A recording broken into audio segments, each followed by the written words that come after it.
very, and then women's soccer are just powerhouses. You look at your Big Ten, your ACCs, and some of your West Coast conferences, and players that come out of Stanford. These are just very good, productive systems. Like Indiana doing so well this year, and Wake Forest. So, and you just look at the draft board of.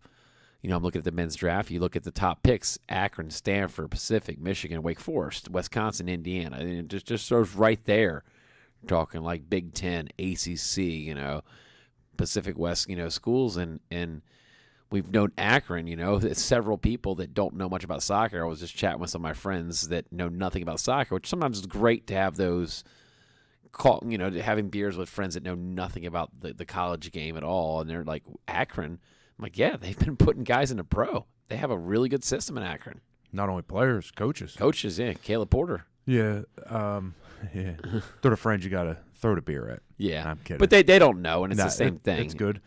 But as far as, the college, I mean, it seems like the draft picks from the major schools, these heavy hitter universities with the programs, you're getting a safe pick. You're getting a serviceable pro.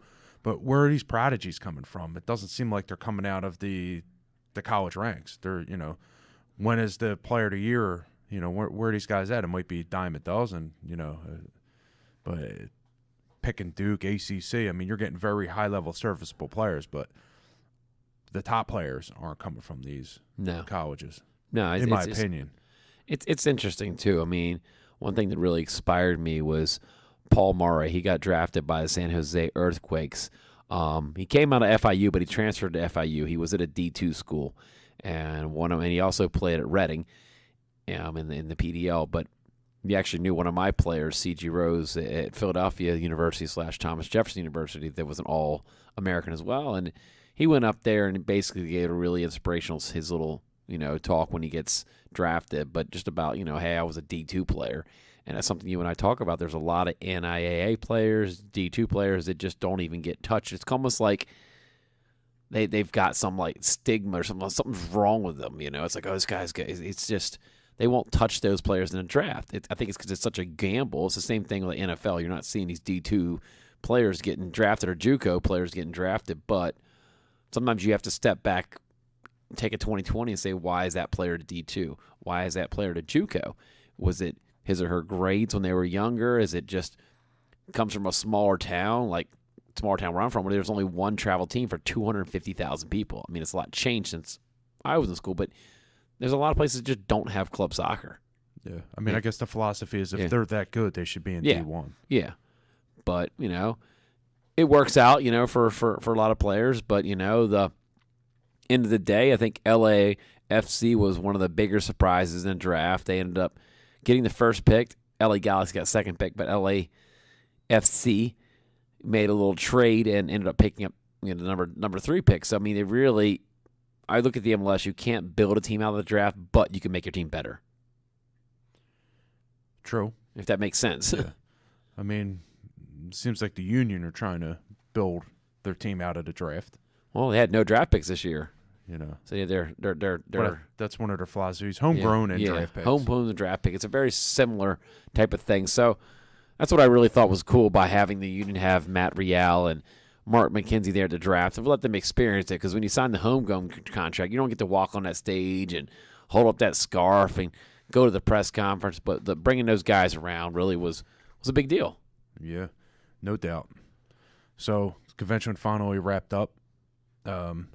A lot of interesting things. We covered the women's draft, NWSL draft. We spoke to many coaches. We covered the expo, talked to people, got a feel for Philadelphia as far as a soccer town, got a feel for everywhere else. And it was good to talk to other coaches and get some constructive criticism on the Philadelphia fan, the Philadelphia team, and just the soccer vibe in Philadelphia. And it's kind of put in perspective for us because, we're here every day and we do travel a little bit, but just to see that, how other cities and towns are going about their business for the soccer area. Yeah, everybody's got their own challenge and their own pros and cons, and just neat to even other countries. Other countries, absolutely. And it just, the conversation goes from the actual playing facilities to tactics to philosophies on the game, just everything. So many people to talk to. And, let's go back to the women's draft we covered past Thursday. Very interesting.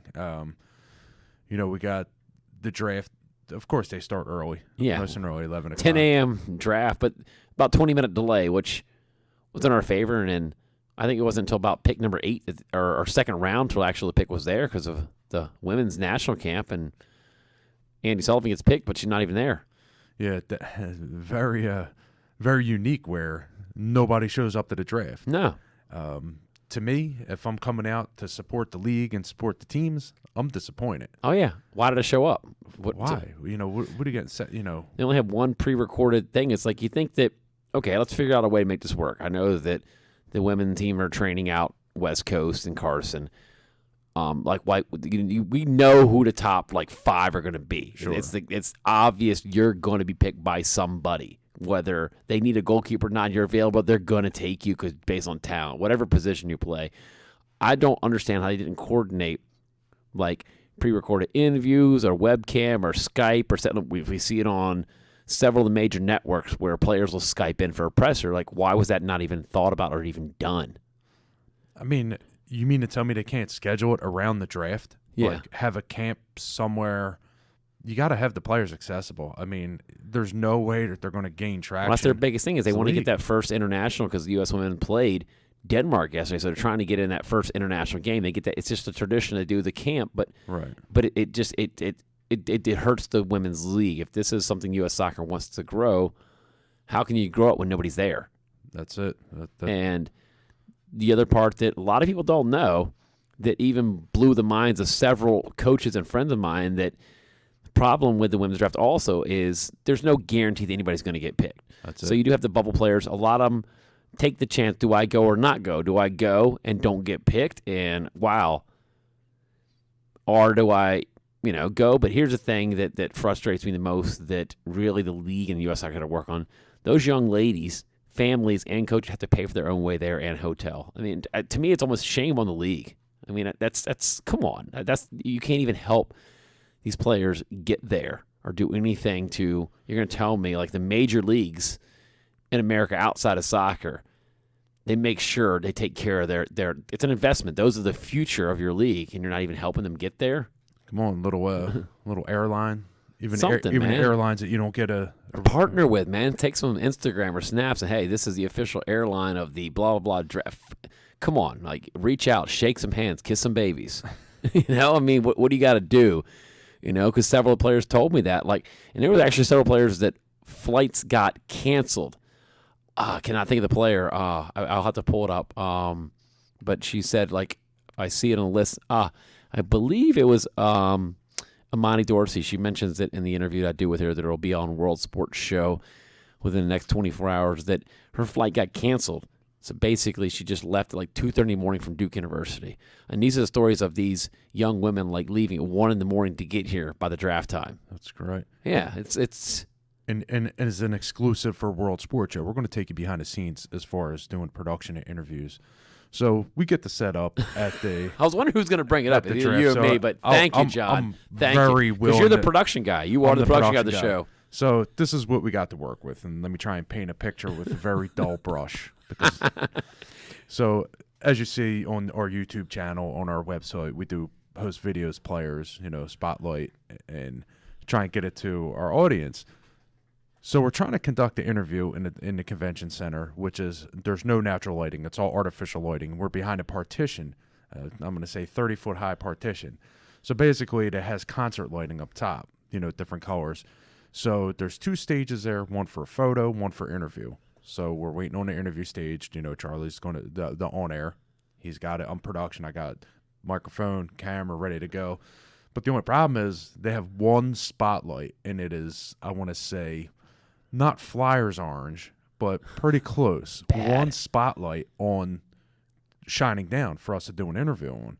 And shadow, I mean, there's no real good way to balance light with the camera. So it's like playing shadow puppets. You could have been playing shadow puppets on that, And then every person in the media was like, why can't they turn the lights up or have, And then, I mean, it's out of control for the NWSL and for the people who are putting it on.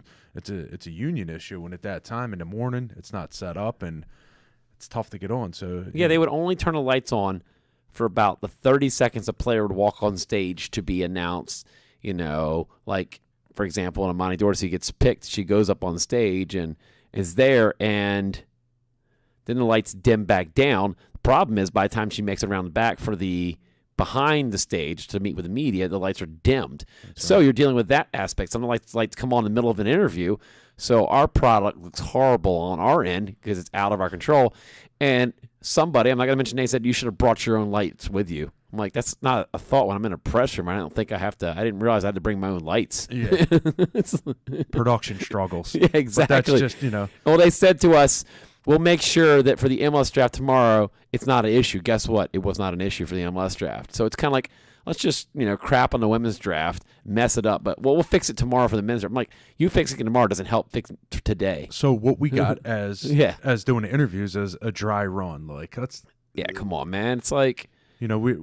But as far as accessibility... Yeah. The league did a great job. The players were, everybody was spot on. Everybody was in a great... It was a great atmosphere. The players were... It seems like, to be honest, from years in the past, the players were more polished as far as speaking and addressing the camera. Yeah, they did pull them a lot. There were times where we couldn't speak to them. They do their photo op, and they would get pulled by the league and talked. And I'm thinking that they're really starting to PR with all the teams. Leagues are really starting to realize that doing interviews like this help your brand. That's it. Because I remember years before, we would have to pull beg for almost interviews. Do you feel like you're begging for an interview? And it's like, no. Now they realize they sent us every single player we requested. And they made every single player available immediately. It wasn't a running around chasing somebody down. That's it. Players, coaches, commissioners, officers, and accessibility was great. And I had a good time doing it. So word out of NWSL is they did talk to the commissioner there when she was addressing all the media, and it was asked if there was going to be a Philadelphia NWSL team. I know there's a lot of supporter groups out there, and there's a lot of online groups, that are trying to push to get a women's team here in Philadelphia. As much as I love Washington and Sky Blue, it's me and you. It's a long drive, 2.5 hour drive or an hour and some change drive, and it tolls. And it's Philly's a big market team, second largest city on the East Coast. But the commissioner said that there's no interested groups in Philadelphia that want to put an NWSL team in here, and that it comes down to that. If there's no interested investors, you can start 1 million support groups that you want. It's just until you have that investor. She said, take them cheesesteaks, go throw them in the car and get them out of here. But, what we have yet to mention on the show was a big-time trade, and I'd say wow, in any sport, I mean, you're trading Hall of Famers. Yeah, national team stars. Best player in the sport stars. Yeah. I guess say Gretzky got traded, Wilt Chamberlain got traded. Yeah. For women's soccer, but it was like a triangle. It was like a Bermuda Triangle of trades. It was like a loop-de-loop and a roundabout. So we have Press going to the Dash. We have Kerr going to Chicago. And we have Carly Lloyd now going to Sky Blue. Carly Lily coming home for all you New Jersey listeners. There you go. But some of these trades, and I was also thinking the other trade too. You got Diana Matheson, who left Seattle, now will go to Utah, but it's a big thing that she's reuniting with Laura Harvey that was originally the Seattle coach, and then you have Yala Averbush, who played in Kansas City, so she's going to reunite with her coach in Seattle. And a lot of these, I knew about these trades for weeks, that we're good friends with these players until it's announced, but a lot of it is you realize players do well in systems. We see it all the time in other major sports where players will follow their coach to another team. That's it. That's how it goes. So also neat about Lori Lindsey that'll be on the show a little later. She was a Philadelphia athlete. We always have a special place in our hearts for anybody who played in Philly and excelled in Philly. Lori Lindsey was part of the WPS team, the Philadelphia Independents, which, it's the closest to, if they had third year, I would put down my mortgage that they would have won the WPS, that they go in their first year as an expansion team in 2010 and are runners-up. 2011, they lose on PKs. That was a heartbreaker. Dude, that was a very dark moment. And then what Paul Riley did in that offseason that actually, kind of collapsed before it actually began. But the moves he started making after that shootout loss, started stacking that team up. That's it. I mean, these are players that are superstars, players that are still in the league today. Absolute superstars. And, I think that's good, definitely a good topic for a show in the next upcoming weeks is just to spend about 5 minutes to go over that Philly team. Oh, yeah. Still talk about it. Like when we see the players now, we're like, wow, that's an Independence player. I have to ask Paul Riley on it. I mean, that could just be the whole show. You could ask Paul Riley 2 questions, and that's a show. I think we should try and get him on to address it.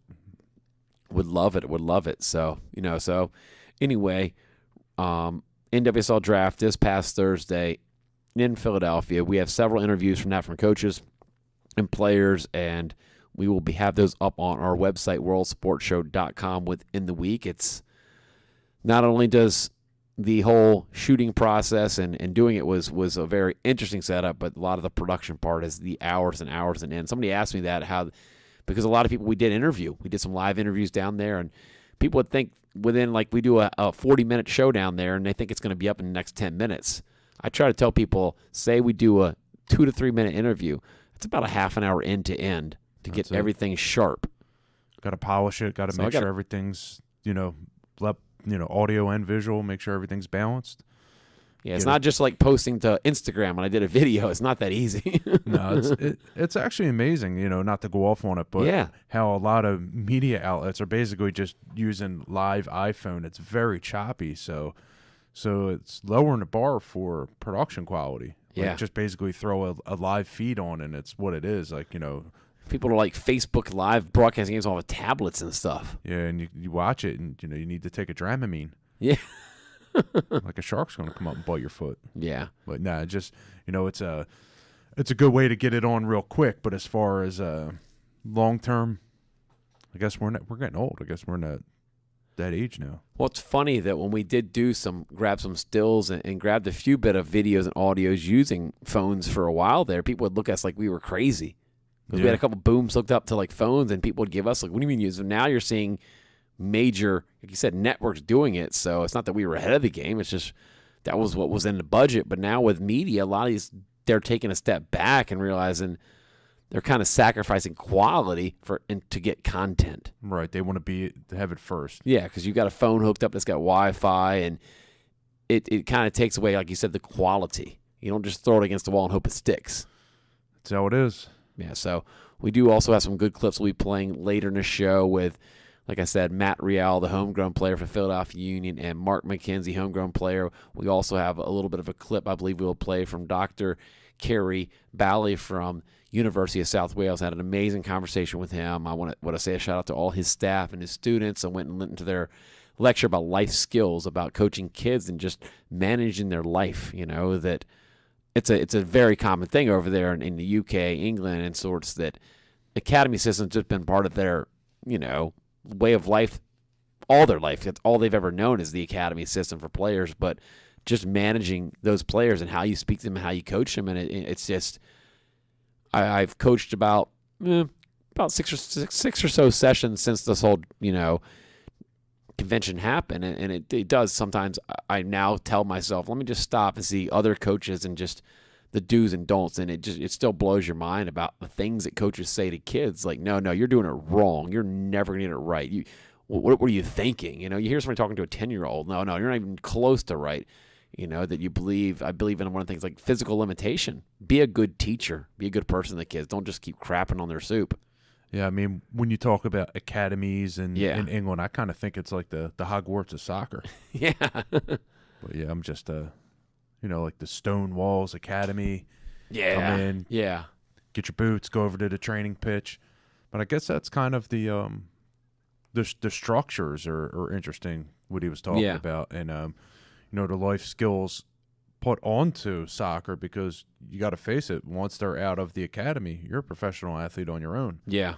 If you don't learn now, it's, that could make the difference. That could limit your abilities, your physical abilities, if you can't handle your daily life. Yeah, and just you're building good characters and good kids and good people, and they have a really good program at University of South Wales about getting their masters in coaching and setting these players up with prestige clubs, like started naming off EPL clubs left and right that they put their players into these systems, and kind of like you're also getting your coaching license and you're getting a master's at the same time. That's it. Set them, prime them up, get them ready to go. Yeah, so you can't just be a paper coach. You got to be on the field coach, because I met a lot of paper coaches this past week. That'd be a good shirt, paper coach. I'm good on paper. And because I'm not the one to shy away from opening a little can of worms. But Yeah. I gotta say, one of my favorite comical parts of the convention. Yeah, what is that? This is something that I'm not. I see it a bit Okay. in the Philadelphia area, but it was really brought to my attention, and I have had a real good time with it.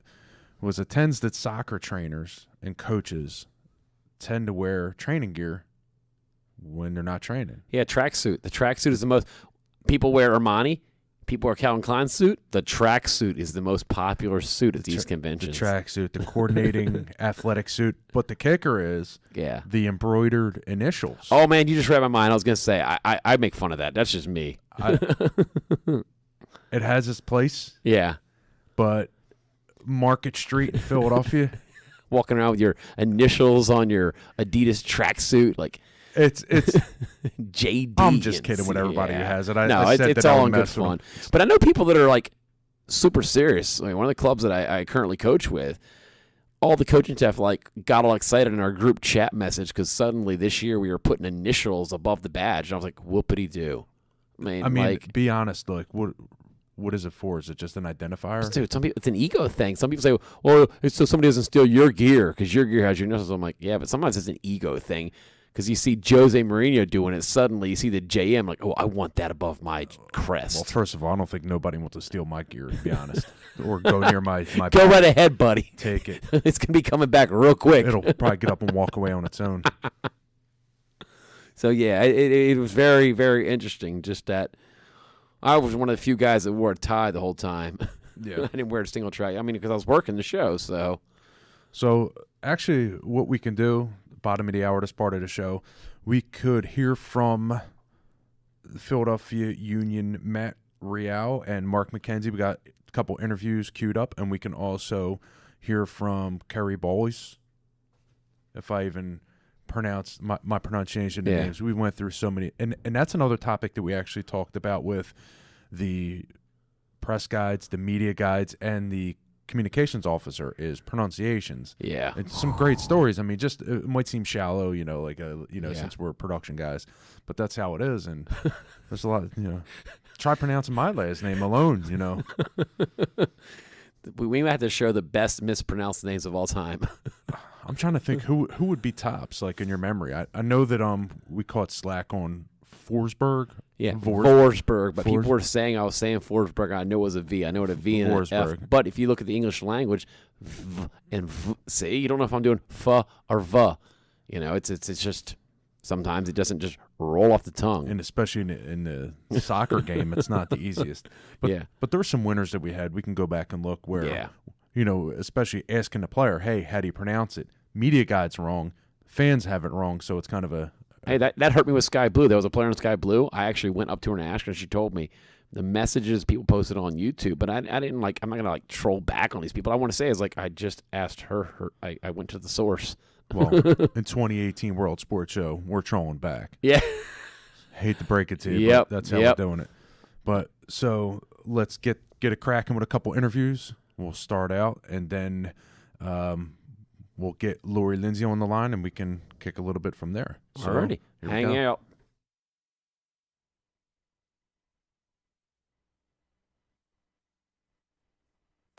It's the Charlotte Flo World Sports Show. I'm here with Matt Real, just signed with Philadelphia Union, now the homegrown system. What has the last 24 hours been like for you? It's been really incredible, to be honest. This is something I've been waiting for since the Philadelphia Union came to the MLS in the Philadelphia area, and the fact that I'm finally getting my opportunity to show what I can do in the MLS means a lot. How big is this to sign the homegrown contract and be from Drexel Hill, be from the Delco area, now to be playing right in your backyard? It means a lot. If I can choose any team to sign with in the MLS, it'll be the Philadelphia Union, my hometown team. They've taken me in since I was a 9-year-old kid, now I'm just going to keep working harder and harder for the city, for the team, for the staff, for the coaches who've given me this opportunity, and I'm not going to let anyone down. What What has this whole convention been like for you? Yeah, you weren't drafted, but you're signed to homegrown, but just seeing how big of an event MLS puts on. It's a really cool experience. You know, I was able to meet some of the fans also, and I just love the energy that the city has. You know, I know the fans expect a lot from the Philadelphia Union, and I'm looking forward to the challenge this year. Yeah, I see you already got a Sons of Ben scarf, so you pretty much know about them. Yes, I do. The great group of guys. I love what they do. I love how they support the team. I think it's the best fan base in the MLS, and I'm looking forward to winning some games from them this year. All right, Matt, thank you for your time. Appreciate your help. Thank you very much. Appreciate it.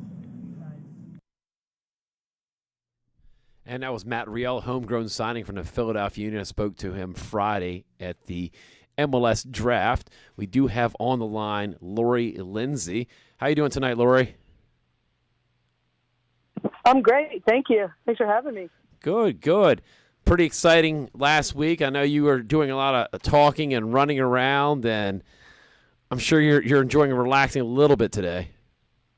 Yeah, actually, I'm headed out I just got back from Philly. Obviously, what you're talking about is the convention, and then I'm leaving for Colorado for like 36 hours tomorrow. So it's been awesome, though. Wow. So what will you be doing in Colorado? Actually giving another speech to a bunch of high schoolers, kind of about my journey as a footballer and a lot of the stuff I spoke about at the women's breakfast on Saturday. So same type of deal. And Lori, this is John. I just want to apologize that I did tell you, hey, I'll have you on in 3 to 5 minutes, and I just came right back with you. Yeah. I'm sorry if I caught you by surprise on there. Little radio lingo. No. I was waiting just any time, so no Awesome. problem. So you just left Philly and you're on the road now? Well, I'm at home in D.C. I Okay. left Philly yesterday afternoon, but yeah, leaving for Colorado tomorrow afternoon. That's awesome. So, yeah, it was great having you be the featured speaker at the Coaches of Women's Soccer on Saturday. I mean, it really, it's an honor to go to that event. So many big names to go up on that stage. I mean, I'm sure you've done a lot of speaking, but is there any nerves going up and speaking in front of people? Because I've heard that some players get nervous speaking in front of people, but they're okay playing in World Cups. Yeah, that's a great question because I had obviously, the soccer world's small, but I had quite a few good friends at the convention, and one in particular was Elle Averbush, and we were just chatting about how, as athletes and soccer players in particular, you want to be perfect, right? And a lot of times with public speaking, it's not that way. And neither is soccer. But for years and years, you're practicing soccer, and then it's like all of a sudden, I've kind of not got thrust into public speaking. It's what I want to do, and I'm really enjoying it. But it's taken a lot of practice as well. But you want it. Sometimes I want it to be so perfect that it takes away from my personality. So I've just tried to really kind of practice and then let it go. And so to really answer your question on Saturday, yeah, there's definitely nerves, but I really respect a lot of all those women that are in the that were in the audience and men as well. And it was just like a lovely group of people who love football and are excited about it. So when I was asked over a month ago to do it, I was like, hell yeah, count me in right now. It was such an honor. No, it's a great breakfast. It's a great event. They're just like the who's a who that works in women's soccer is always there. And wanted to touch base on what you did this past year with hiking up Mount Kilimanjaro with equal playing field and playing what I heard was the world record for the highest played soccer/football match in the world at 18,500 feet. How did that all come to be? I know, crazy stuff, right? When I talk about it, I just laugh. Really, how it came to be was these two awesome women who came together, and Erin Blankenship and Laura Youngson are their names. And Laura Youngson is from England, and Erin's from here, but she lives overseas. And the two of them just really wanted to continue the conversation off of equal play, equal pay. And so they started Equal Playing Field and just started gathering their buddies together saying, hey, we have this kind of crazy idea about climbing Mount Kilimanjaro and playing the highest altitude match ever played. And so their buddies started joining, and then just kind of started gaining traction from there. And some European footballers joined in. And then I actually got connected via a great friend of mine and former teammate, Ann Schukley's, and she was pregnant at the time, so she couldn't do it, but put me in touch with them. And, again, it was about 5 weeks out from the actual climb, and I was like, count me in. This sounds awesome. I seem to do that a lot. But, yeah, it was 25 countries represented, 6 different continents. We climbed for 7 days, the last 2 being the most grueling because we climbed through the night, and obviously the altitude and the weather essentially turned freezing. And then it was the best way for me to describe it is beach soccer at the highest altitude you could ever imagine, because it was on this crater just 800 meters shy of the summit, and there was quite a bit of sand. And so it was FIFA regulated everything. All of the dimensions were set out, and we had FIFA referees, and it was the most amazing experience and the worst soccer you could ever imagine, but it was incredible. So. Wow. And you said, like you said in the session, that it was, officially laid out. There was a photo. I did post it on some of my social medias. I'll repost the photo out there for everybody to see that you guys laid out the field, and it was 11v11 and 90 minutes. How many subs did you guys have? I think each team had about three. Oh, three to man. four subs. Yeah. And we definitely, obviously, everyone played. And yeah.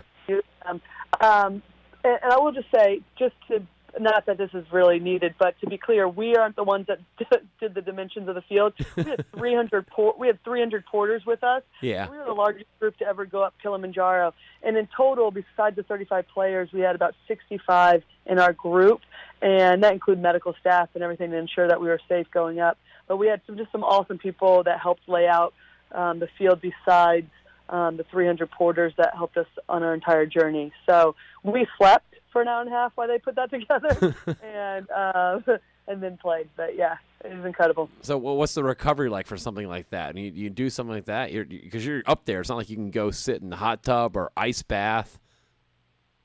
Oh, okay. Well, so we played in this game, right? So the last night, I'll just say this. So leading up to the game, we stayed about 4 to 5 hours away from the crater, so Okay. in terms of hiking up. So all of our tents were tied together because it was freezing and it was so windy, and then we left at 2 in the morning to hike through the night for 5 hours to get to the crater. And then we played in the hour-and-a-half match, and then we only had about 800 meters, so obviously everyone knows that's 2 laps around the track, right? Yeah. That shouldn't take that long to get up to the summit. Jeez. It was like an hour and a half later. And honestly, there was periods of time when if anybody knows me after a soccer game, they know that my uniform always looks like a different color because I was such a sweater.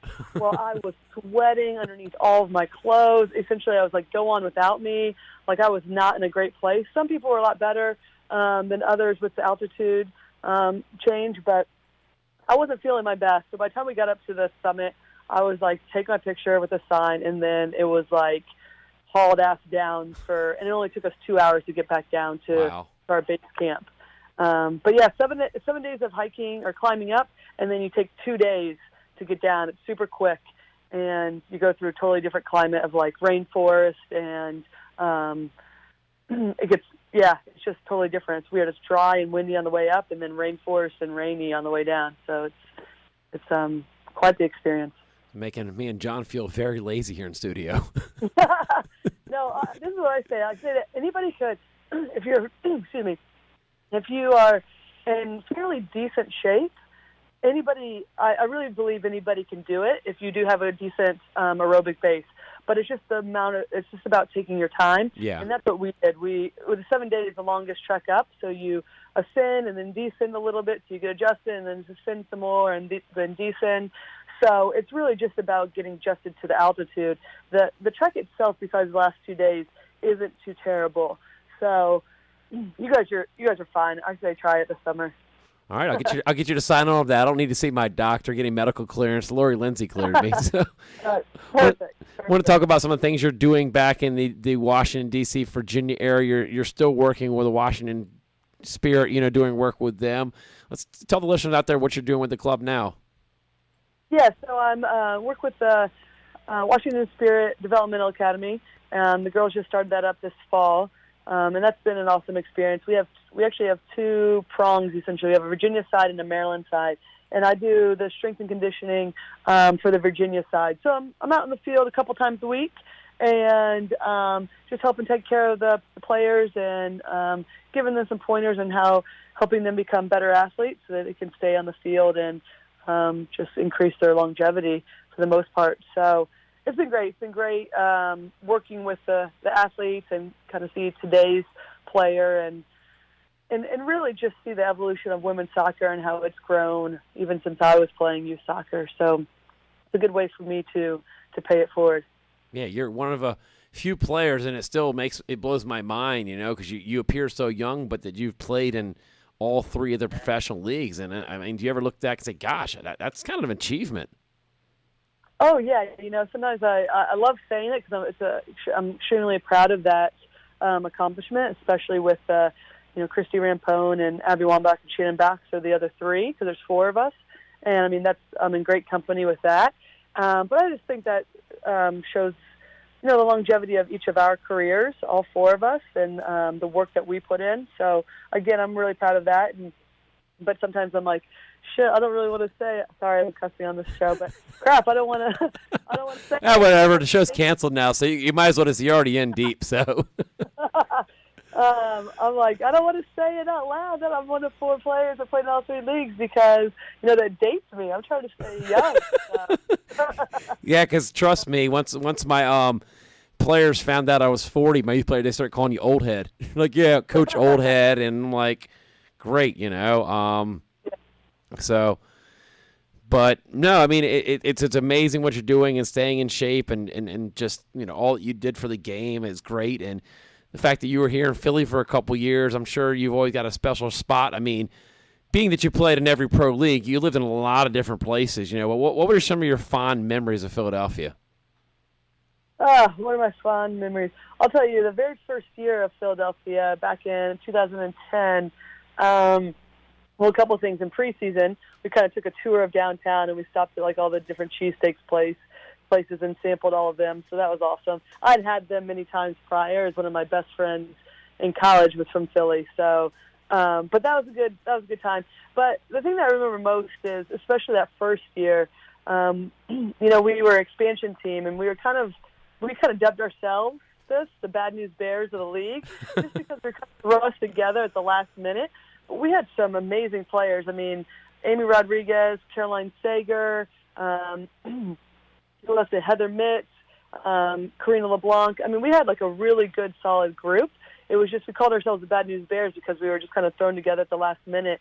And at that point in time, besides in club soccer, I felt like Paul Riley was kind of unknown as a coach, especially it was his first time coaching in the pro ranks. So, but we came together and we had a great season and going to the finals. Lost badly to the San Francisco team in the final, but that was a highlight.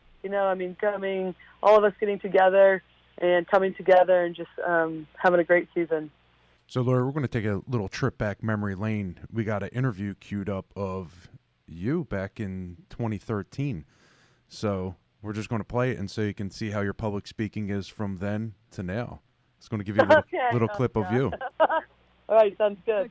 The fans have been awesome this season, even when we went through major drought of losing games and stuff, and then they showed up huge tonight. And that was they were the 12th man for us. But yeah, we put a good performance. I think that was one of our better performances all year, and we got a little momentum after Wednesday's win. And we match up well against Seattle. I think they really try to play, and I think we try to play sometimes, or a lot of the time, and so we match up well. So that was a good game for us. So there you go, back in 2013. You can critique yourself there. Goodness, I don't know, but I'd like to comment on the 12th man. That was good. There you go. You always got to reach out to the fans. That's what I've learned in sports. If you back the fans, they back you, man. Absolutely. You never say negative about the home fans, even if you don't like them.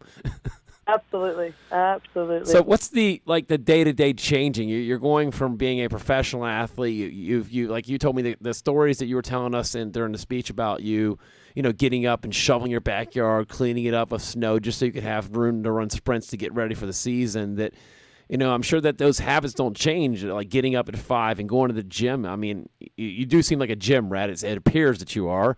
Do you still have those? You still have those habits where you still you have those goals to just keep fit? Oh yeah, absolutely. I mean, I think that's a lot of It's just for me. I enjoyed that part of the game of trying to improve my athleticism and maximize my athleticism on the field as much as possible. And kind of mentioned that speech. I'm from Indiana, and I don't think anybody thinks of Indiana as a soccer hotbed. So for me, it was always about finding ways to improve and improve my game. And so I really fell in love with kind of the athletic development side of it. And I think, you definitely continue to have a lot of those similar traits that you had when you were playing and being committed to what you're doing and putting your all into it. And I think it just changes in the fact that, like, it's tough because a lot of people don't talk about it. It is challenging, though, to go from playing for so many years to not, because that is your identity and that's what you know. But at the same time, it's like it's finding something else that you love, right, and continuing that on and how to give back. So slowly but surely I'm finding my way in that regard. But the gym is the one thing that helps keep me together. So yeah, because I'm sure you have that competitive or you want to compete, and it's something that I've had to deal with over the years, that even if it's just like a friendly rec league or just kicking the ball around, you still have that desire to compete and win. And do you have any of those? Do you still play like any pickup leagues or just kick the ball around with friends? Yeah, I definitely do. And I was for the first few years, too. I was playing in the Sunday league. But I found that it was tough for me to not be super competitive and then always go out there and play. And then what was happening was I was gone a lot, and I was like, I just want my Sundays to chill out. So I don't play as much. I mean, I still touch the ball like every week, being with the Washington Spirit DA and helping them out. But I'm not playing in any leagues or anything right now, just mainly working out on my own and that kind of stuff. But you're right. I mean, you do want to compete. You do. And it's something to be said about trying to, in many regards, I feel like I was very successful with my soccer, and it's like, okay, now what? And you want to find something that you can be just as successful at, but it takes time. So looking back and playing for the USA, what's probably your best memory of putting on the USA jersey? Oh, I would say that 2011 World Cup. And I think the reason why I say the 2011 World Cup, we lost in the final to Japan, and we should have never have lost that game. But I always tell this story, and I'll keep it brief. But before we left for that 2011 World Cup, we played in, back up a little bit. I think ever since, like, the 99 World Cup, we've had some peaks and valleys, right, with women's soccer. So it's like whenever it's around a championship, there's a growing interest about the game and the women's game specifically, and then it'll die off a little bit. And we saw that with, like, the ebbs and flows of the pro leagues that we had. And then we get to 2011. Prior to us, we played a send-off match at Red Bull Arena against Mexico, and there's about 5,000 fans.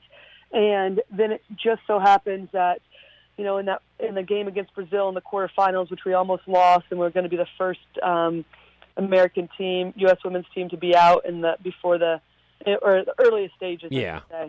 And we came back, and Abby scored the goal, and we went in PKs. It was just crazy. And it just so happened that here in the United States, I think baseball was on strike, basketball had just finished. There was like no other sport going on, right? And so everybody ended up watching that game and just going freaking bonkers for us.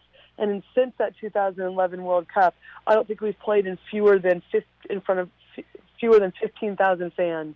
And it really just set the stage for women's soccer, and we just haven't looked back. And then 2012 Olympics, obviously, and then 2015 was huge as well. So, it's just really given us a huge boost and leverage to push the game forward.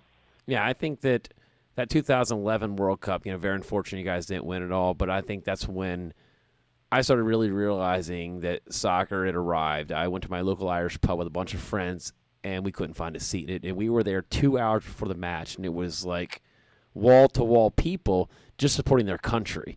And I think that's the biggest thing and the biggest message that I try to get out when I support women's soccer. No, you're supporting your fellow countrymates, that they're out there playing for our country. And since then, it has become a big deal for a lot of these pubs that are showing English games on the weekend that, hey, a Women's World Cup, you don't have to, like, go ask the person to put it on the TV. It's already on. And, that was just the amount of support, that we had, and just watching from back home, and all watch parties, things that we would have never even heard of as kids. We didn't even have soccer men or women on TV, but now it's to the point where people are forming organizations. So, but no, it was very fun to watch, and really appreciate everything you've done for the game. Oh, thank you very much, and I appreciate you guys. This is awesome. Well, we want to thank you for coming on the show and wish you the best of luck in Colorado. So we'll have to keep critiquing you and we'll keep seeing you getting better and better, and then you might have to charge to come on our show. So. Yeah, I'm trying to get into some commentating so you guys can critique as much as you want. Yeah, we were talking about that before we called you in about there's a lot of issues in commentating. You'll get a media guide that says the name is pronounced one way, and then the fans will tell you it's pronounced another way, and then you just have to go over to the player. I just learned, me and John throughout the year, just go to the player and ask them directly. Okay, I love it. Yeah, That's a good tip. Yep, like exactly. Well, everybody, this is Lori Lindsey on World Sports Show. Thank you for calling into the show, Lori. Appreciate it. Yeah, thank you guys. Take care, and thanks for having me. No problem. All right, bye-bye. So that was Lori Lindsey on the show.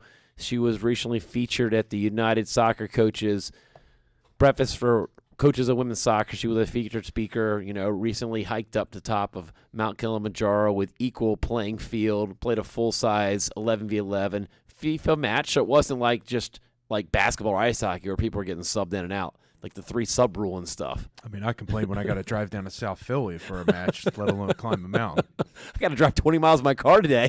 I got to push that pedal. It makes me take a step back now. Yeah, me and you were huffing and puffing after 10 minutes of futsal. Yeah, very good interview. Yeah, dude, very spot good, on. Very good memories of that World Cup team, that Philadelphia Independence team. Very good guest of the show. She's always been more than willing to come on and great talk news the that she'll be game. doing the commentative. I definitely realized that interviewed Lori a lot, because she was a good interview. You have players that are good at interviews, and really started making me think that some players are just they've got multiple talents. They've got a lot of different skills, but some players just don't interview very well, and we've noticed that. It's nothing against them. It's just that's not their job. My job is to put balls in the back of the net or play good defense and all that stuff. So, but I do believe we have a couple of interviews we're going to play before the show's over tonight. That's right. Which one do you want to go to? I don't know. Let's play surprise. I believe we do have another interview from Philadelphia Union. So let's go with, you know what? We're going to take a roulette gamble here. All right, let's do it. Enjoy, fans.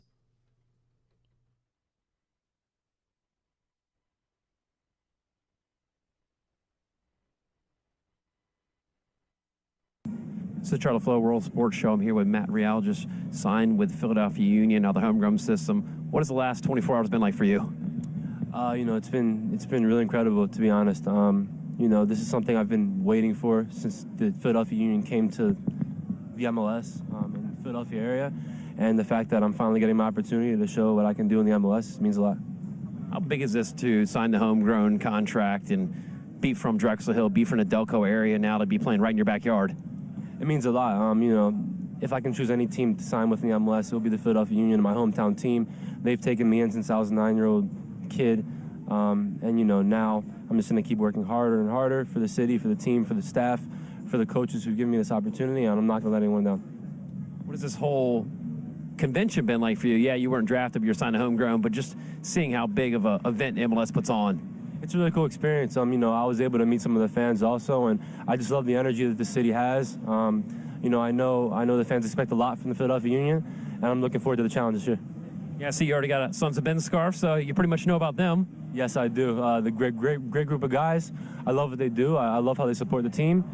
I think it's the best fan base in the MLS, and I'm looking forward to winning some games from them this year. All right, Matt, thank you for your time. Appreciate your help. Thank you very much. Appreciate it.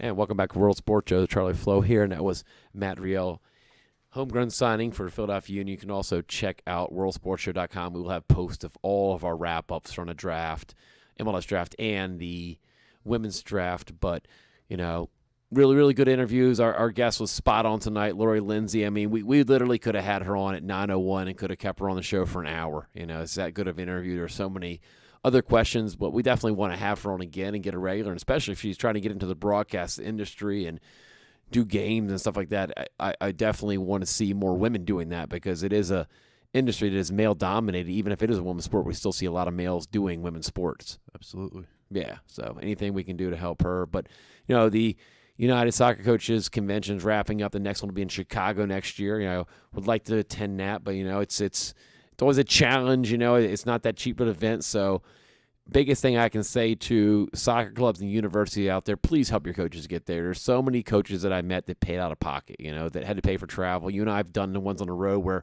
we've had to pay 100% out of pocket.